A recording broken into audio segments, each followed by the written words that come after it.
Samantala, iniakyat na sa ikatlong alarma ang malaking sunog na sumiklab sa isang warehouse sa Malanday, Marikina City.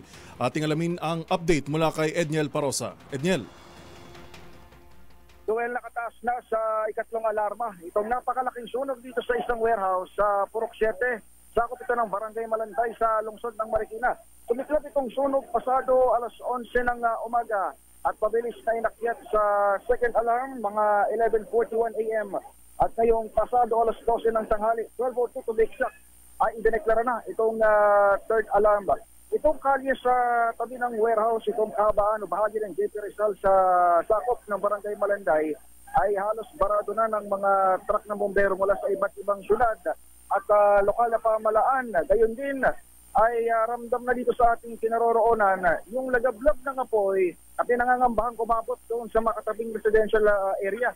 Bagamat napapansin natin confined pa itong apoy sa pinaka-warehouse o bodega. Ito ng isang appliances o electrical warehouse ay pinangangambahang kumabot dito dahil yung mga katabi dito sa baba, ang sinasabi ng mga kausap natin, ay maliliit na residential houses.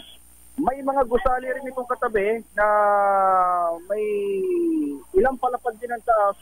Ito yung ginagamit sa leverage ng mga bombero para makapagpuga ng tubig dito sa may warehouse. Pero isa lamang itong pinakamalapit na building na ito at hindi ganoon ka lawak, pahaba yung abot ng tubig. Yun yung dahilan kung bakit ang pangamba ng mga bombero dito, iba't ibang unit ito, UL, ay madilaan din ng apoy itong mga maliliit na kabahayan. Yung sitwasyon dito ay palibhasa malapit ito sa ilang mga eskwelahan, ay nakikita natin yung ilang mga estudyante, mga naka-uniforme pa at nasa labas na dito ng binabanggit natin lugar.